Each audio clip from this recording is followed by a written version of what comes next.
इस वीडियो में हम जिस ड्रग का रिव्यू करने जा रहे हैं उसका नाम है आइसोप्टेन। आइसोप्टेन हमारे साथ एबॉट फार्मा की ड्रग है।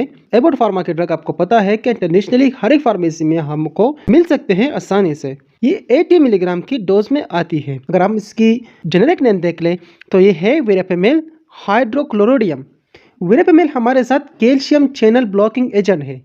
ये हम हाइपरटेंशन या एंजाइना या साथ में सुप्रावेंट्रिकुलर टेकिकार्डिया जैसे कंडीशन में यूज़ कर सकते हैं।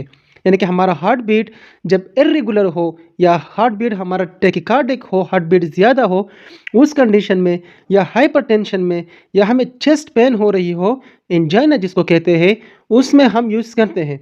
अगर हम मैकेनिज्म ऑफ एक्शन देख लें तो ये जो एक्स्ट्रा सेलुलर कैल्शियम है, जो हमारा माइकोडियल और वस्कुलर स्मूथ मसल की सेल मेम्ब्रेन में जो एक्स्ट्रा सेलुलर कैल्शियम है उनको अंदर आने नहीं देती। तो जब जब एनाफ्लेक्स नहीं होगा तो हार्ट रेट नहीं बढ़ेगा, मतलब आगे वोल्टेज और जो मिलनी है वो नहीं मिल सकेगी, जिससे हार्ट का रेट कम हो जाएगा। और जैसे हार्ट रेट कम हो जाएगा तो उसके साथ साथ हाइपरटेंशन भी कम होता जाएगा। ऐसे कुछ कंडीशंस हैं जिसमें ये ड्रग नहीं दी जाती, जैसे कि हार्ट फेलियर या ब्रेडिकार्डिया, जिनको ऑलरेडी जिसका हार्ट बीट नॉर्मल से कम है तो उनको भी ये मेडिकेशन नहीं दी जाती। इनका कुछ साइड इफ़ेक्ट्स भी होते हैं, जैसे हेपेटोटॉक्सिसिटी, यानी कि जो लीवर की टॉक्सिसिटी है उसमें बहुत ज़्यादा इंक्रीज़ हो जाती है, वो ज़्यादा बढ़ जाती है। इसमें मेंटल कन्फ्यूजन होना या कार्डियक एरिथमियाज, मतलब जो हमारा कार्डियक सिस्टम की जो हार्ट बीट है, जो वो रेगुलर हार्ट बीट है वो इरेगुलर हो सकती है। इवन दो ये हार्ट फेलियर भी काज कर सकती है।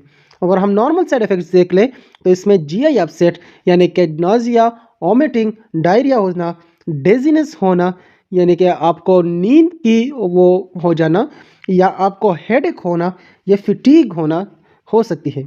आपने लिवर या किडनी के इम्पेयर्ड पेशेंट को ये मेडिसिन नहीं देनी, और साथ में जो प्रेग्नेंट ख़वातीन हैं उनको भी ये मेडिसिन नहीं देनी। हालांकि जो प्रेग्नेंट ख़वातीन ये मेडिसिन इस्तेमाल करना चाहती है तो उससे पहले अपने गायनेकोलॉजिस्ट से मशवरा ज़रूर कर ले। अगर इस मेडिसिन के हवाले से कोई क्वेश्चन हो तो आप कमेंट सेक्शन में पूछ सकते हैं। साथ ही चैनल को लाइक करें, सब्सक्राइब करें, शेयर करें। शुक्रिया।